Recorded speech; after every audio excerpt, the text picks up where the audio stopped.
Bad news na naman sa Houston Rockets matapos mawalan ng floor general na si Fred VanVleet dahil sa season-ending injury bago pa lang magsimula ang season.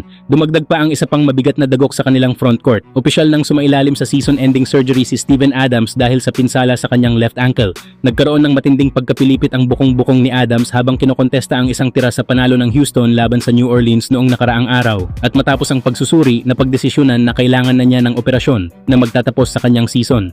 Sa pagkawala ni VanVleet at Adams, mas lalong lumalalim ang hamon para sa Rockets. Kakailanganin ngayon ni Clint Capela na mag-step up lalo na sa depensa at rebounding bilang suporta sa likod ni Alperen Sengun na inaasahang mas dadagdagan pa ang responsibilidad sa loob.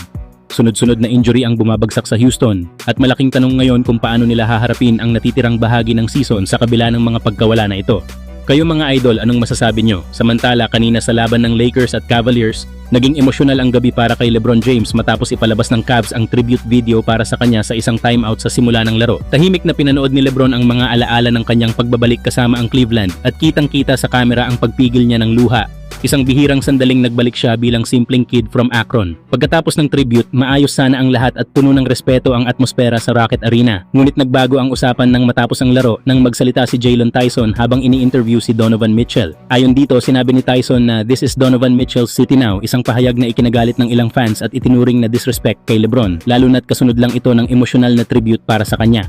Mabilis namang ibinalik ni Mitchell ang tono ng usapan, iginiit ang respeto niya sa legacy ni LeBron at sa naging ambag nito sa Cavaliers.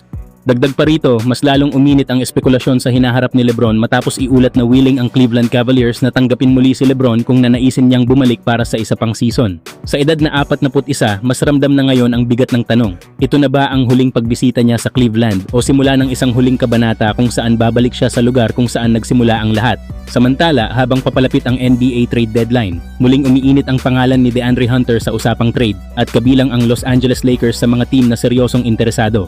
Ayon sa Clutch Points, aktibong naghahanap ang Cleveland Cavaliers ng paraan para magbawas ng salary, kaya't bukas sila sa pakikipag-usap tungkol kay Hunter.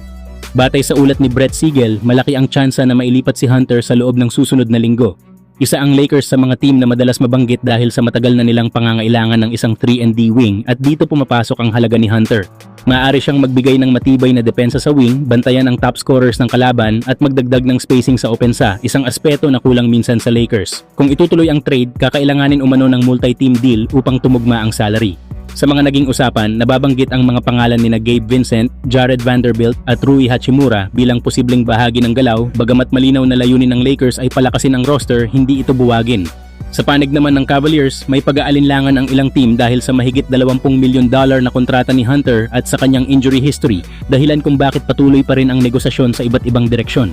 Sa ngayon, malinaw na isa ang Lakers sa mga team na dapat bantayan sa usapang DeAndre Hunter habang papalapit ang trade deadline.